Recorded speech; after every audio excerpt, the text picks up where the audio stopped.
Good morning, Latter-day Saints. Welcome to another episode of Latter Daily Saints. If this is your first time, welcome. Good morning. We're basically just trying to create a fun, engaging environment for you to look at news and current events through a gospel lens and maybe even possibly be entertained.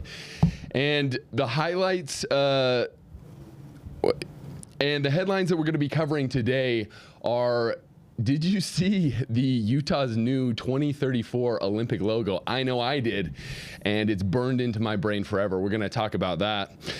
And then something that we covered yesterday was the anti-Mormon chants that happened at the Cincinnati game on Saturday, the Cincinnati BYU game. And I learned a very new, disturbing detail of it that I think needs to be addressed as well. Not to beat a dead horse, I think you're going to find it interesting. And then in our featured story, which I'm very intrigued to hear your thoughts on, is a rat experiment that was conducted in the 1970s, a foreshadowing of the destruction of our human civilization as we know it. I don't know. It's going to be interesting. But all this and more, my name is Jackson Wayne Paul, and welcome to Latter Daily Saints.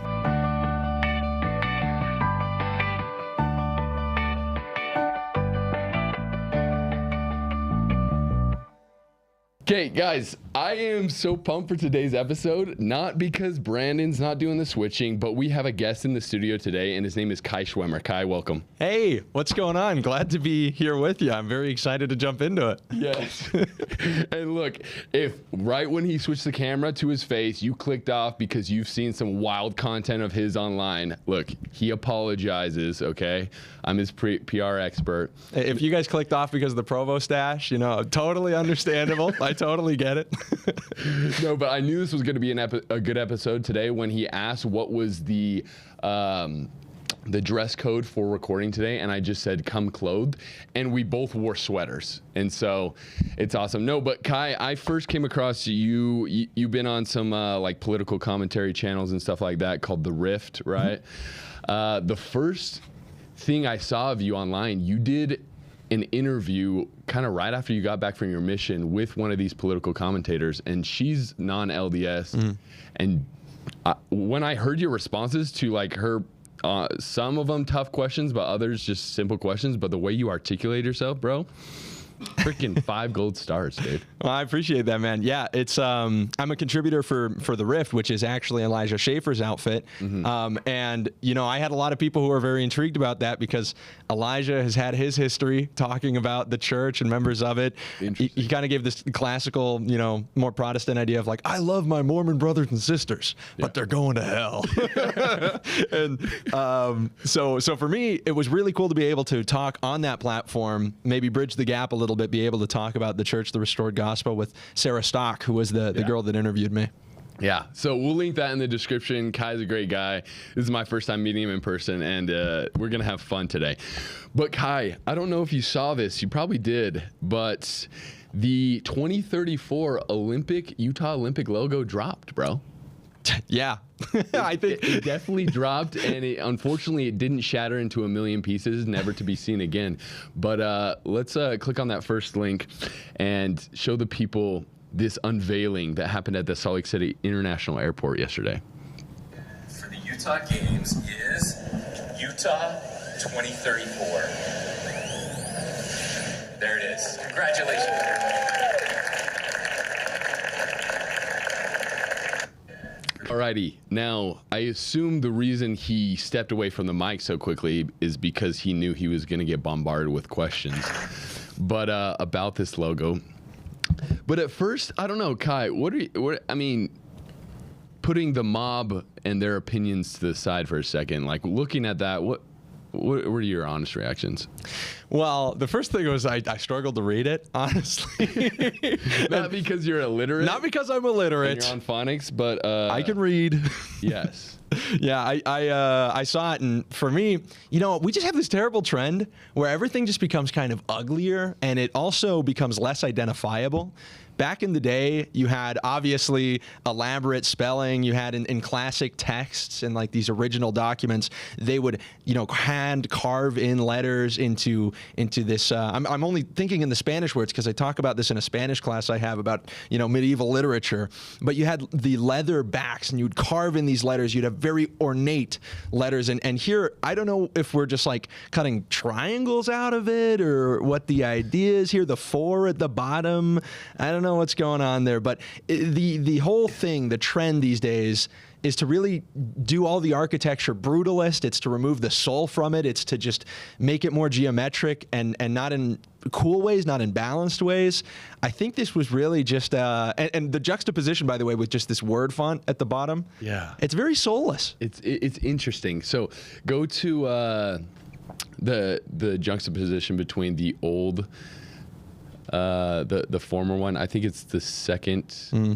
The second link there. No, the next one. Yeah. There we go. Okay, so back in 2002, if you've been living under a rock, Salt Lake City hosted the Olympic Winter Games, and this was the logo, okay? Salt Lake 2002, and it just had a nice snowflake. I remember every time in high school, and honestly now, when I go to Deseret Industries thrift store, when I find merch with that on it, I found some sweet sweater vests, a scarf or two, some beanies, and I'm like, that logo is freaking awesome. I love that. And then juxtaposed with the new one, it's it's disheartening to say the least. It's disheartening to say the least. And Kai, I think you're kind of heading on the right track. And then I actually saw this tweet, if you go to the next tab there, from Heidi Hatch. And if you don't know Heidi Hatch from KUTV, oh my gosh. So she says, spitballing a few Utah 2034 Olympic logo options. And it's just the most absurd font.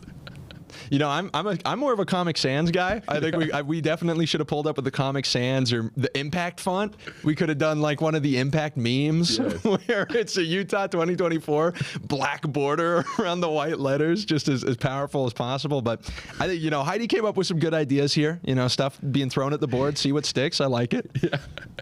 Anyways, so yeah, maybe it's a more sinister reflection of the decline of beauty and art in our society, but I hope it's just maybe, there's got to have been some, secondhand opinions and stuff before they unveiled the sheet and carved that into stone, but, who knows? Can I touch more on that one, actually, on this issue? Yeah. This is just something I wanted to mention because there was a really good essay and also something that was recorded by a philosopher from England. He's like a classical conservative. His name is Roger Scruton. And he talks about, what it means to be a conservative, but he also talks about the importance of beauty. And beauty absolutely has kind of this metaphysical aspect to it, right? When Christ, talks about receiving the anointing, right, of this oil, he talks about it being precious. He talks about it being a good thing. Things that are beautiful have in and of themselves this great quality. And Roger Scruton talks about what had been happening with architecture and with music, how all the music now is monotonous. It's not composed in the way that classical music was. And we see this a little bit like with these fonts and with the architecture that we have these days. There's a huge emphasis on how useful it is, the utility of it. But then, and it's funny because a lot of the times these same groups, they want sustainability, but you're not going to want to keep this merch the way that you wanted to keep the 2002 merch. Exactly.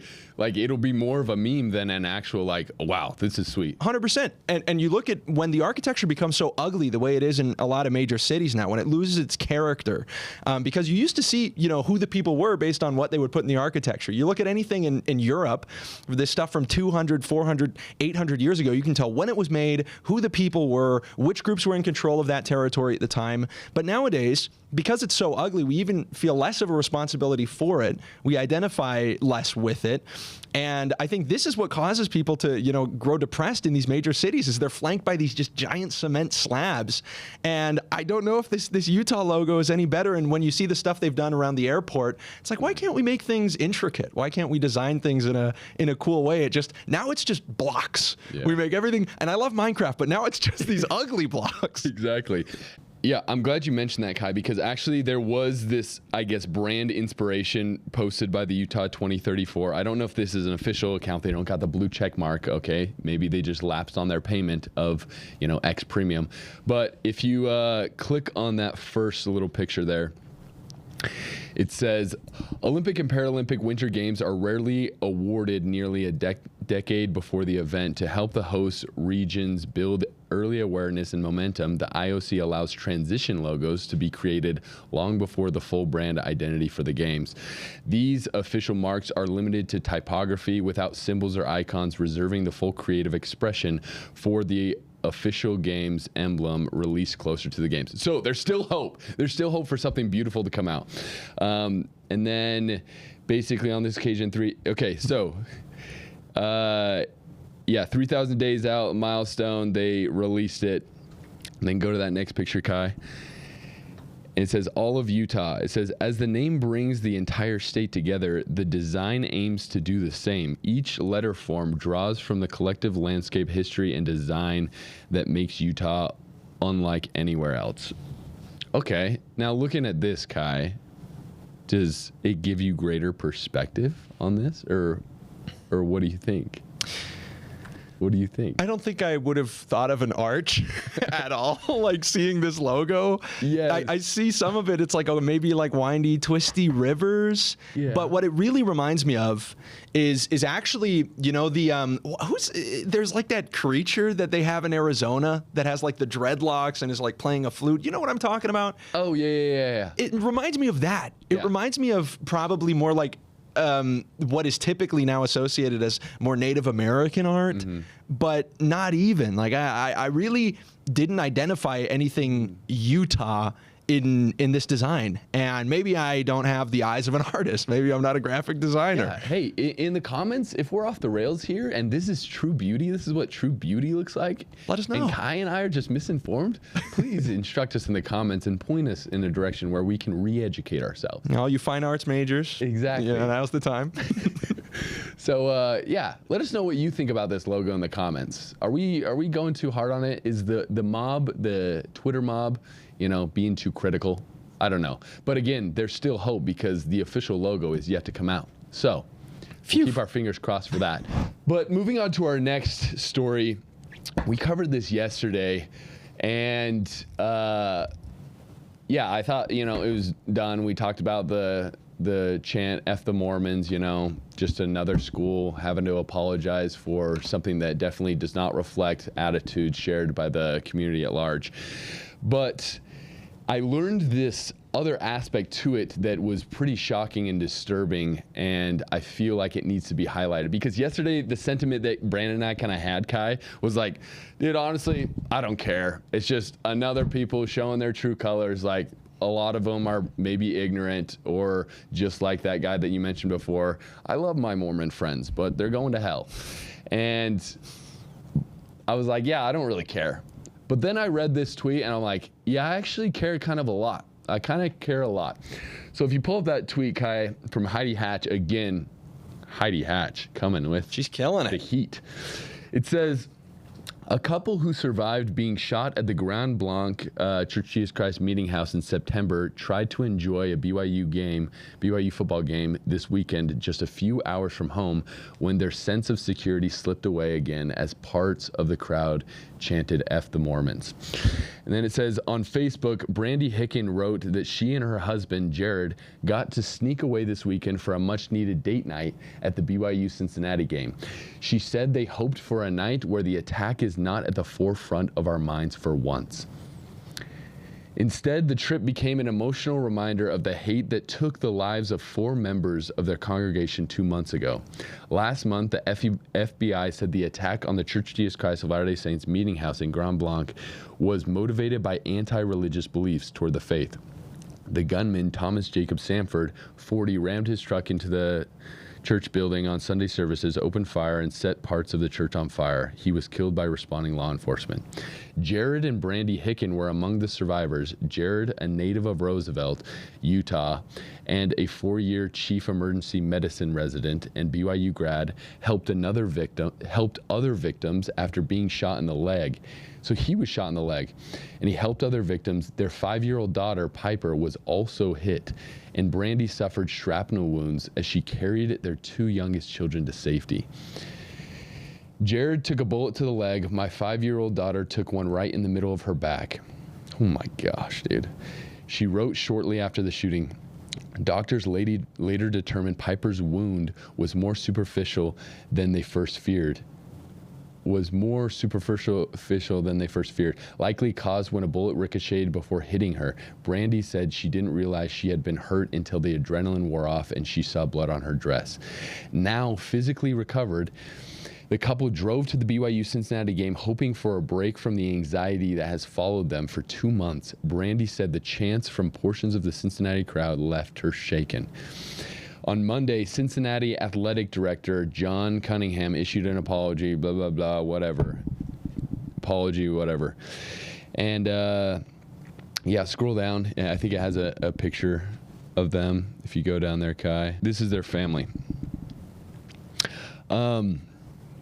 Dude, I can't even imagine that, and I didn't even think of that. It says, Jared and I got to sneak away this weekend for a much-needed date night. We went to the BYU versus Cincinnati football game. This is us trying to move on from the attack on our church 2 months ago, trying to do something fun where the attack is not at the forefront of our minds for once. This is us at the game before all the heaviness and fear still found a way to creep in and overtake my emotions and my thoughts for the next few days as the Cincinnati fans chanted hateful words and directly at us, I think is what follows. And so, dude, yeah, it's just, imagine going through that type of traumatic event. They literally got shot by this guy who expressed that his motives were because he thought Mormons were demonic, and it was motivated by anti-religious bigotry. And I can't even imagine experiencing that trauma and then going to a BYU game, trying to get away from it, and then having to hear that. I don't know. What do you think, Kai?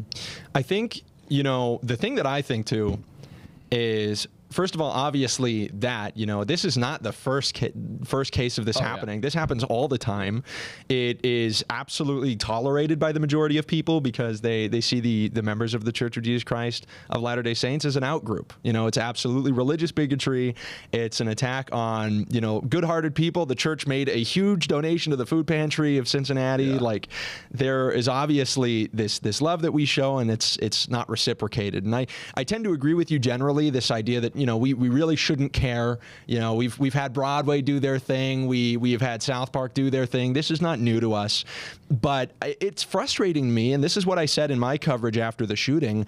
Anybody who's qualifying their statements of prayers or of thoughts towards the church with, but I want to clarify that they're not Christian, or anybody who is now going out and, chanting F the Mormons with this just a couple months, not even behind us, what they're doing is in some way justifying implicitly the attacks on LDS people. What other reason do you have to justify your support for them with some qualifier that dehumanizes them to many of the people that you listen to, other than to in some way justify the violence or the hate that is already occurring? And it is frankly ridiculous. When you look at what BYU has done, what is our track record? What's the church's track record? Oh, people thought that we were chanting like the N-word or calling players the N-word at I think it was a volleyball game. That scandal. You remember that? Wasn't real. Yeah, it was completely fake, fabricated. Completely fake. And what is happening, totally openly, overtly, or at campuses around the country? People are yelling F the Mormons. And yet, what happens? The old dean or the old president at BYU totally bought into this at the beginning. And we were forced to apologize. We were forced to take the knee on these issues. Fake N-word thing? Okay. I mean, this was a huge deal. People don't really recall it. Yeah. But we're meant to be beaten down over this. And yet this happens at campuses around the country. Good on them, at least, for saying there's no room for it. Yeah. But it's tolerated. It's largely tolerated. Yeah.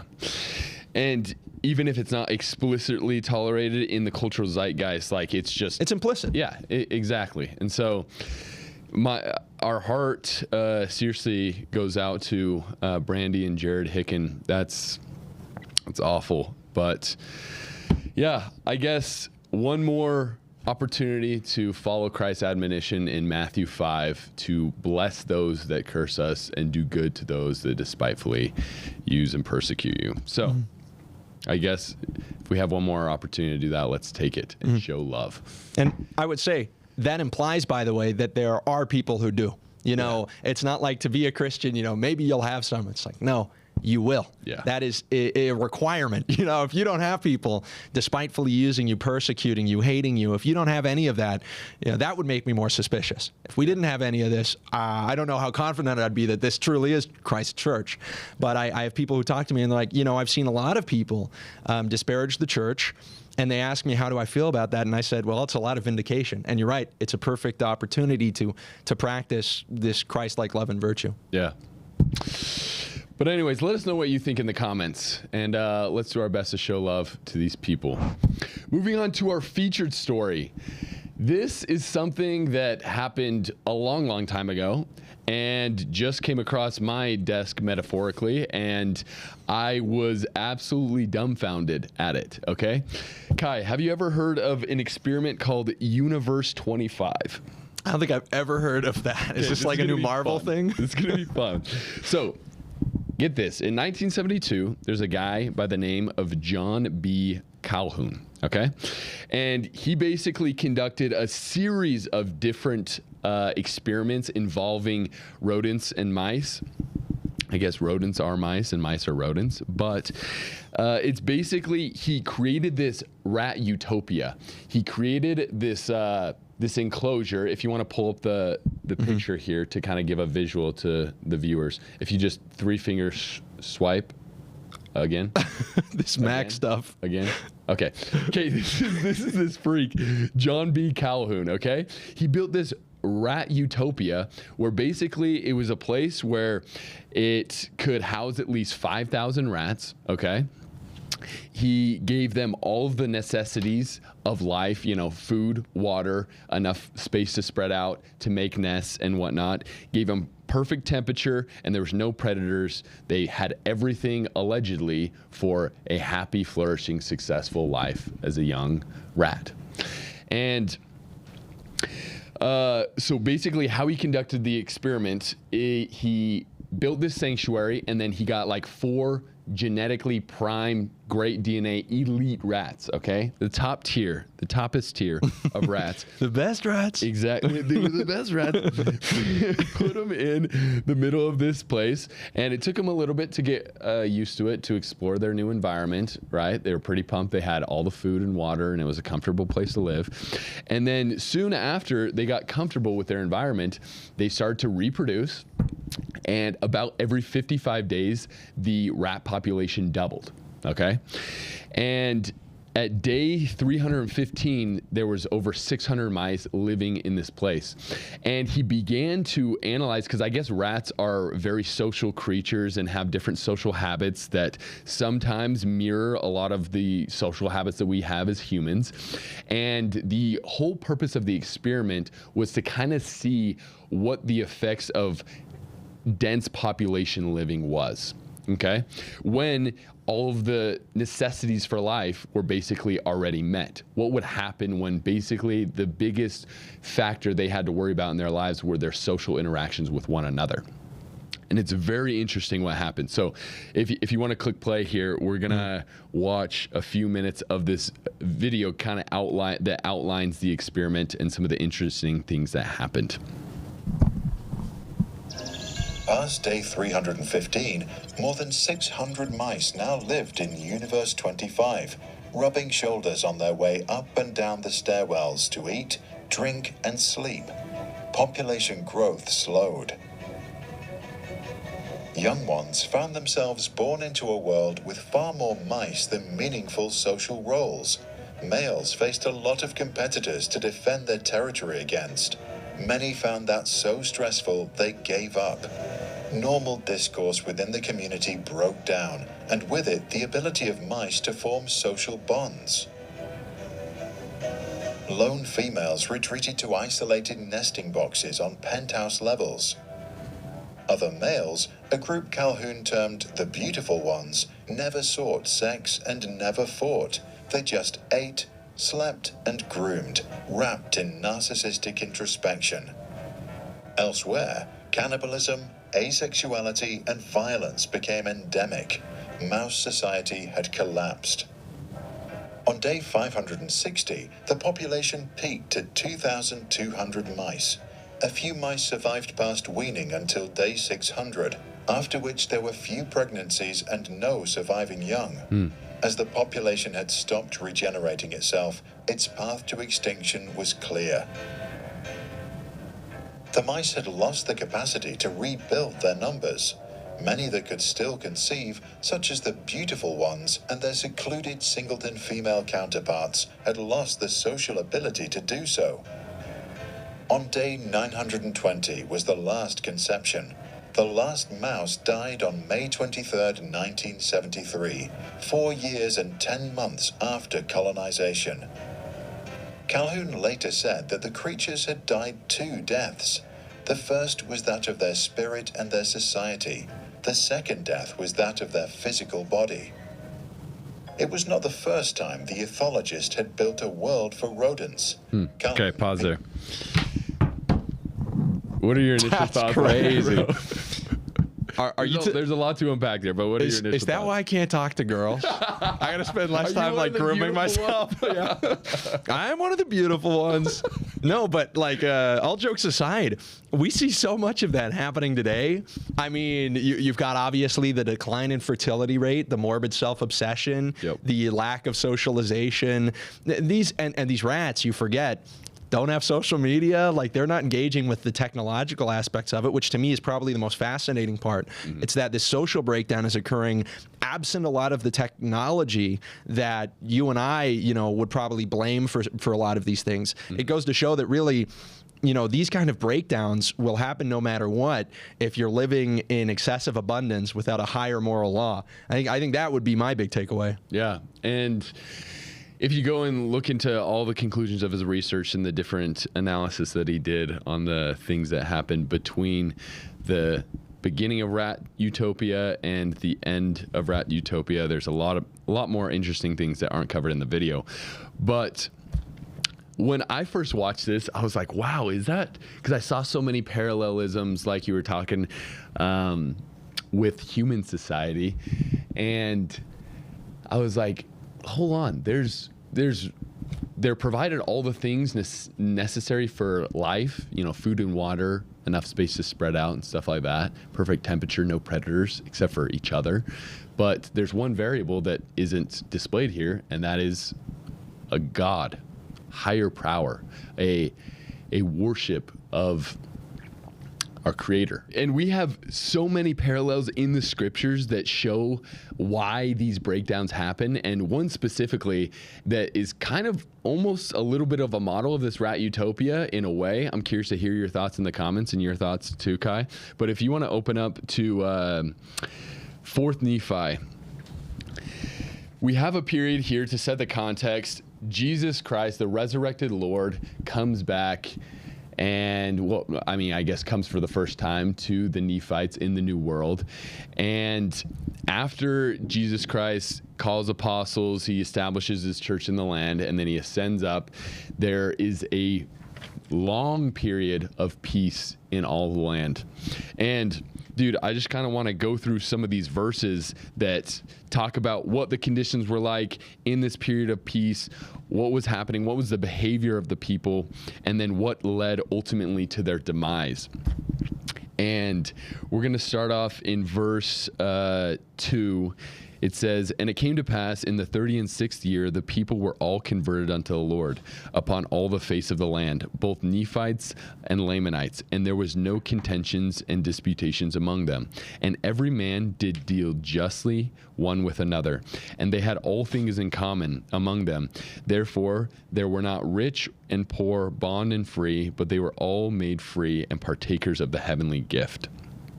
Couple interesting things in these verses. One, just like the rats, they all had everything in common. They were all given the same amount of food, the same amount of water, the same housing. They were all living and had everything in common. But it was interesting, that last piece, and it says, but they were all made free and partakers of the heavenly gift. Kai, what's another word to say gift? What's another term for gift?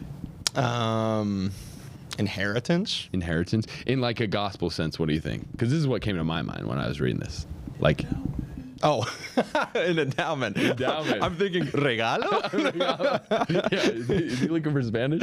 No, endowment, dude. And when you look into, if you watched our video talking about temple symbolism in the Book of Mormon and some stuff about Dave Butler's and Jack Welch's theory of the Sermon on the Mount being more of like a temple type ordinance, it's interesting to hear then it says that they were all partakers of the heavenly gift.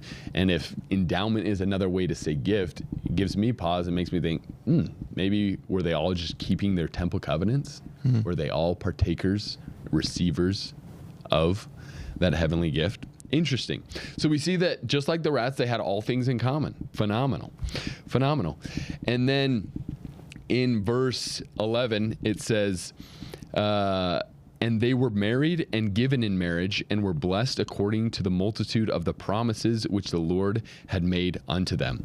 So just like the rats, they paired off. They got, who knows who was holding ceremonies in, Universe 25. Maybe they had an ordained rat. But they were married and given in marriage. And this is interesting. They were blessed according to the multitude of the promises which the Lord had made unto them. Here's the thing about how we view eternal marriage in the Latter-day Saint context is it's not just, this official declaration that now we get tax cuts and stuff like that. We're officially by the state unified, but we are unified with God with a multitude of promises that not only he makes to us, but we make to him, covenants that bind us together, a greater cause that's above us that isn't going to,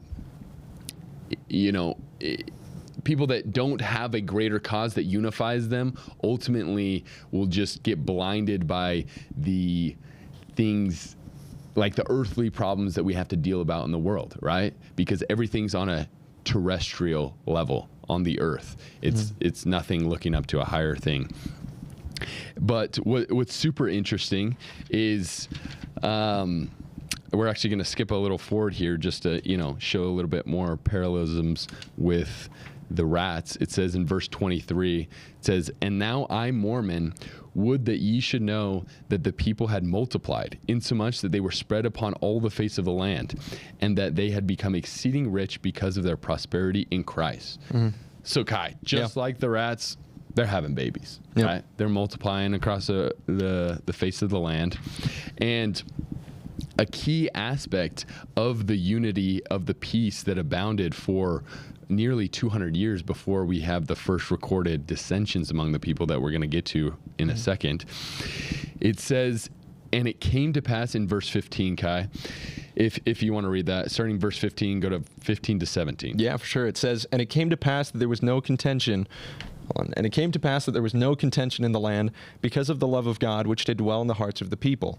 And there were no envyings, nor strifes, nor tumults, nor whoredoms, nor lyings, nor murders, nor any manner of lasciviousness. And surely there could not be a happier people among all the people who had been created by the hand of God. There were no robbers, nor murderers, neither were there Lamanites, nor any manner of ites, but they were in one, the children of Christ, and heirs to the kingdom of God. Phenomenal. And so it's not just because they were called after the same thing, right? It says they were all people of Christ. There was no manner of ites, right? They all resided under the same, group, the same club, the same name. But in verse 15, it gives us the key to their actual peace. It wasn't because they were just all a part of the same group, because they were all Latter-day Saints or all Americans or what other identifier. It's because of the love of God which did dwell in the hearts of the people, okay?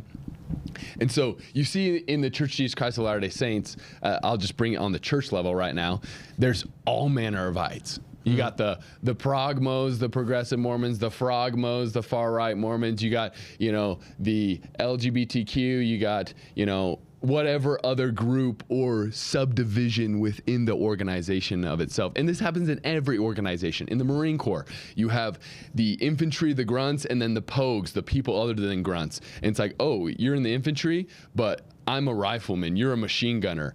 And it's like, oh, you're a rifleman, I'm a rifleman. Oh, but you're in this battalion, I'm in this battalion, I'm better. And we just further divide until we get to the individual level, and it just is very deteriorating as a societal practice that we have. And so it's concerning whenever I see someone putting an identifier above that of being a disciple of Christ. Like, even in sometimes a good way, like it appears good, like I am a, For me, it's I go to being a conservative. I think, or like I'm a traditionalist. Like I assume that those words have this good value in them because, well, I'm supporting like a Christian tradition implicitly. But you're right, and this is something that I actually thought of recently. I was listening back to late President Nelson's talk about this, where he talks about the three important aspects, your identities, and he says, first you're a child of God, and then I think next was child of the covenant, right? And for me, this was really important, this first label. And I even gave myself my own invitation because I'm always introducing myself to people doing politics. Like I'm meeting people for the first time or I'm in an interview or whatever. And I should have done it here today too. I'm trying to get better with it, but I want to start introducing myself. It's like, hey, I'm Kai. I'm a child of God. And there was this media or this news station from Japan that came and visited. Yeah. They wanted to kind of see the conservative youth movement post Charlie Kirk. And I was talking with them and they were doing the one-on-one interview and they're like, so who are you? I'm like, I'm Kai Schwemmer. I'm a child of God. Yeah. And it sounds a little weird at first, but you're right. It's like that when that is your most important identifier, when you don't have any other identities prior, you set your line of basically your vision of your priorities right in front of you. And it in the same way that saying a prayer before going into something will help you in achieving the goal that you want, saying and affirming verbally your identity as a child of God, I think orients your thoughts and your intent to the end goal, which is to be more like your Father, to be more like your Heavenly Father. I think that's so hugely important. And I'm glad you brought that up because it can't be understated, the importance of identifying as a child of God first, before anything else. Yeah, because then you see the effects of it immediately as you yourself put an identifier above that of being a child of God, a disciple of Jesus Christ. Then you start to look at other people through that same lens. And instead of first seeing them as a child of God, and as members of the Church of Jesus Christ of Latter-day Saints, as a disciple of Jesus Christ, then you see them, oh, they're not this thing that is actually my top priority of identifier, and therefore, they're different. And we develop these prejudices consciously and subconsciously that ultimately lead to the decay of our society. And we see this in the scriptures all the time. And where we see the first inklings of the decline after these, almost 200 years of peace, actually a little bit over 200 years of peace, it says in verse 24, and now in this 201st year there began to be among them those which were lifted up in pride, such as the wearing of costly apparel and all manner of fine pearls and of the fine things of the world. And from that time forth they did have their goods and their substance no more common among them. And they began to be divided into classes, and they began to build up churches unto themselves to get gain, and began to deny the true church of Christ. And so we see this exact thing happening with the rats. They divided into different groups, different factions, started eating each other, and eventually led to the entire collapse of the society. We see here they started to develop a class system. They started to wear very costly, fine apparel, look down upon the other people that didn't have costly and fine apparel or these nice things, and they divided themselves into factions and ultimately put different identifiers in the first place other than that of being a child of God. It's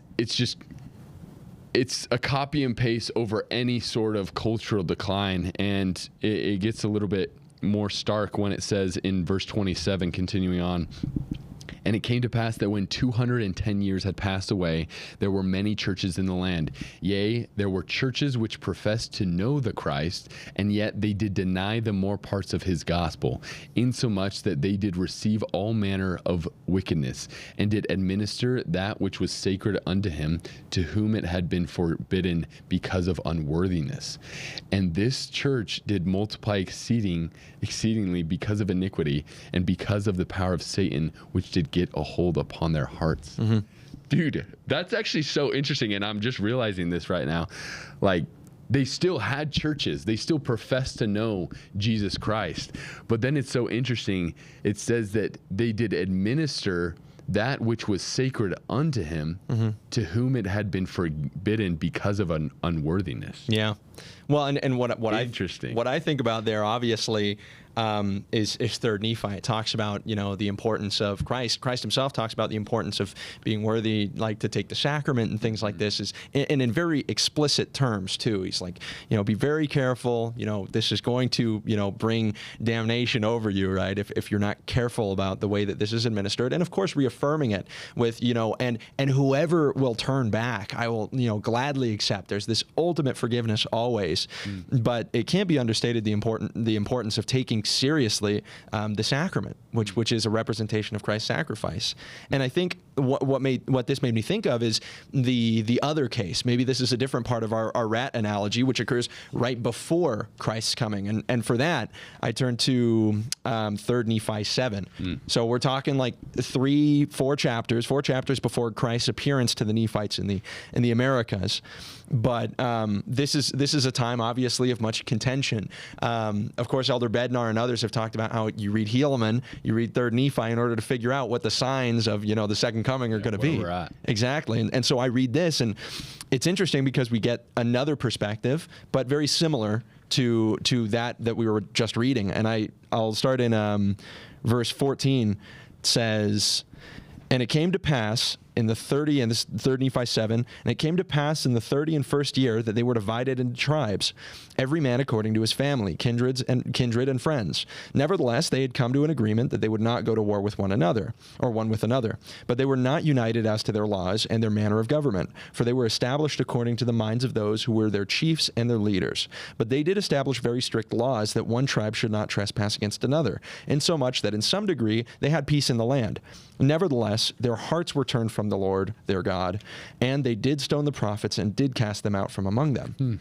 I think right now we're living in both of these worlds, right? Yeah. I think a lot of people would read that and they'll say, well, that sounds pretty good. Like, that sounds like the non-aggression principle. Like, that's pretty libertarian.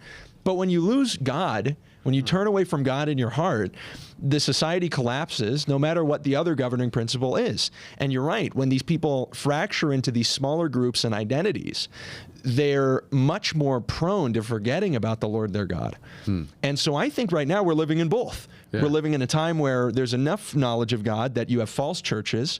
You have people who are being absolutely, antichrist in the sense that they're talking about things that are not true. They are, spouting blasphemy or accepting things that are unacceptable in their churches. But you also have a world where we don't identify with God at all, and we break into smaller factions that are easier to break down in a moral and religious way. Dude, that's crazy. That's crazy because it shows you that even if we do faction into different tribes and stuff like that, and we have agreements that we're not going to go to war against one another, it's only a matter of time until the natural man takes control. Like the rats. Fight. Right, like the rats. Wow, dude, this is crazy.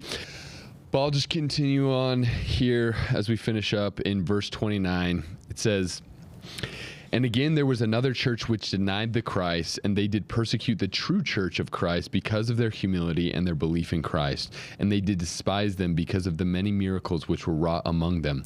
Therefore, they did exercise power and authority over the disciples of Jesus, which did tarry with them, the 3 Nephites.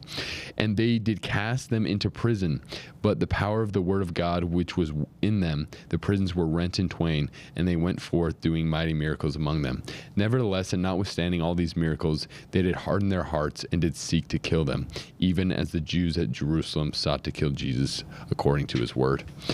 And so then if you read spoiler alert, the rest of the Book of Mormon, everyone just, kills each other. They just divulge and dissolve into conflict and ultimately just end up collapsing their civilization. And the scriptures are written for our day, and they're written for us.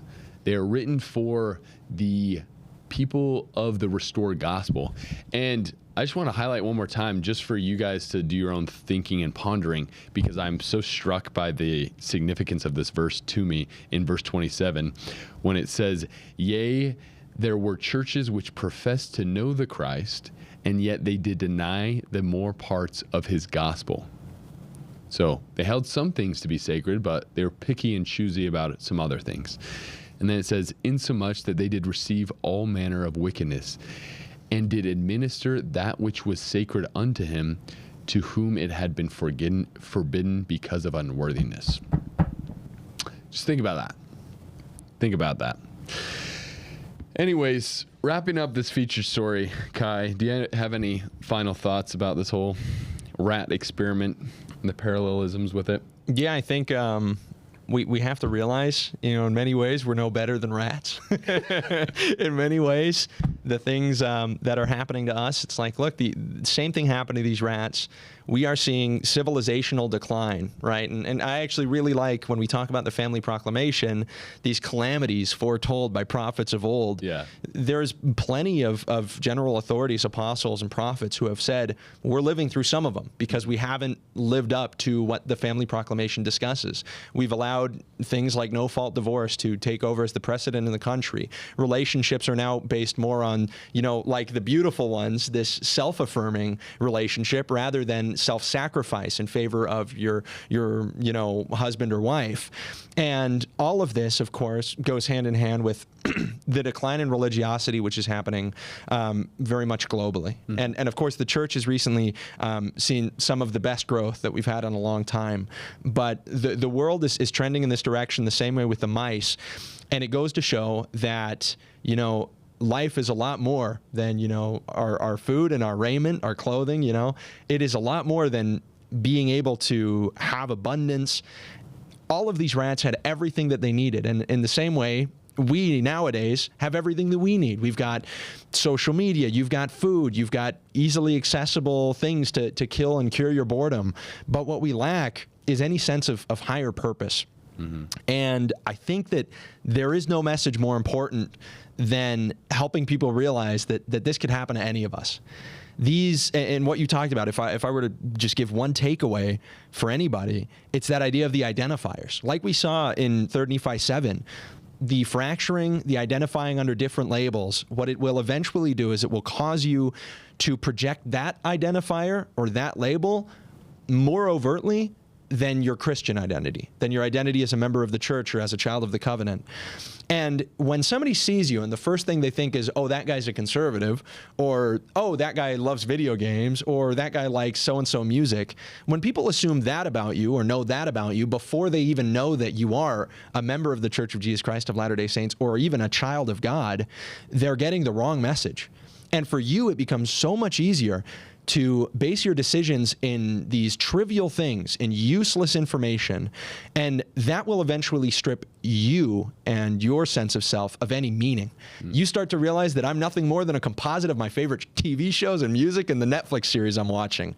And if you're nothing more than that, it becomes so much easier to fall into depression, into despair, to stop having children like these rats, to stop thinking about the future generation. Why are we in a fertility crisis? We're in a fertility crisis because nobody cares to put another child into the world, because nobody feels stewardship over it, because we've departed so much from the idea that this earth was created for us by a benevolent and loving God who is our literal Father. We got so far from that all of these things just became natural results. But if we remember that we are a child of God first, and if we make an active effort to project that to people as our most obvious identity, it becomes so much easier to make good decisions just naturally, because we're worried or at least conscious of who we really are, what identity truly matters, this transcendental identity. Didn't I tell you today was going to be a great episode? Didn't I tell you that? God bless you, Kai, bro. Thank you, man. God bless you. And let me just say this, not to say that it's bad to, I mean, this kid loves Minecraft. This kid loves going to the gym. He's a gym bro. Like, not to say that having these different likes and passions and being part of different groups is a inherently bad thing. It's just when your personality reflects those different identifiers as the first most priority, and instead of that of being a child of God, a child of the covenant, and a disciple of Jesus Christ. So if you disagree with us, let us know in the comments. I love reading the comments and people that have differing opinions, because it helps me more, I guess, formulate and refine my own. So let us know. Very interesting stuff. Basically, the scriptures, let's just open our fat ears and listen to what they've been screaming at us this whole freaking time. There we go. But Yeah. leading into our final segment, our boy Roy Anderson from the Iron Rodcast has sent us another video, and I have intentionally not watched it to give you a live reaction. It's 1 minute 24 seconds, but I believe he's highlighting another awesome Latter-day Saint. So we're gonna let Roy take it away here, and then we'll talk about it. All right, Latter-day Saint. I don't know if you guys are up to date on my boy Hayden Carroll. Here's his YouTube channel. Let's talk with Hayden He's a Carroll. dog. My man is going to ASU, Arizona State University. Go Devil. Screw BYU. Just kidding. Just kidding. It's a joke. I love you guys. But he's going there. And he's just talking to people about the gospel, dude. In this day and age, people are talking a lot about, like, how do I do better missionary? How about go to a college, sit down with a table and say, talk to me, boy? Anyways, I'd highly recommend going and checking out Hayden Carroll. Hayden Carroll is going to give you a beautiful theological breakdown of what we believe as members of the Church of Jesus Christ of Latter-day Saints, and he'll give you a beautiful theological breakdown, conversational breakdown, of how to talk to other people about our faith. Also, if you watch long enough, you might catch a smolder from Hayden Carroll, give you a butterfly. Here, watch. It's better to live your life and go to hell than to not exist at all. That's the position. See, I think Jesus taught against that. Well, it's better to so it's. There he is, giving a cheeser to the camp. Anyways, in all seriousness, guys, as members of the Church of Jesus Christ of Latter-day Saints, we got to figure out how to do missionary work outside of wearing a tat. If you're a member of the church, figure out what you're good at, use that to share the gospel. That's what my boy Hayden's doing. Come on, son. Anyways, love you guys. Enjoy the episode today. It's going to be gassed. God bless you, Roy. Goodness gracious. Have you seen Hayden Carroll stuff? Yes. Yeah. He's doing great stuff. Yeah. I do want to point out, maybe not the best pitch as far as universities go to dog on BYU and then say go Devils. I mean, just saying. Dude, no, Hayden Carroll has some amazing stuff. He's got a great channel going on, and I love seeing this courage being amplified amongst Latter-day Saints to go and openly talk in the public square about our faith and our beliefs, because it is important. Joseph Smith said, it is in the proving of contraries that truth is made manifest. And so when we can make a stark distinction between, eternal truths and false traditions, then I think a lot more people are going to be persuaded to believe in the truth. So Hayden Carroll is definitely an awesome example of doing that in a civil manner that's very persuasive. So go give him a follow, give Iron Rodcast a follow, and remember, if you're not looking at the world through a gospel lens, you're only getting half the story. God bless you.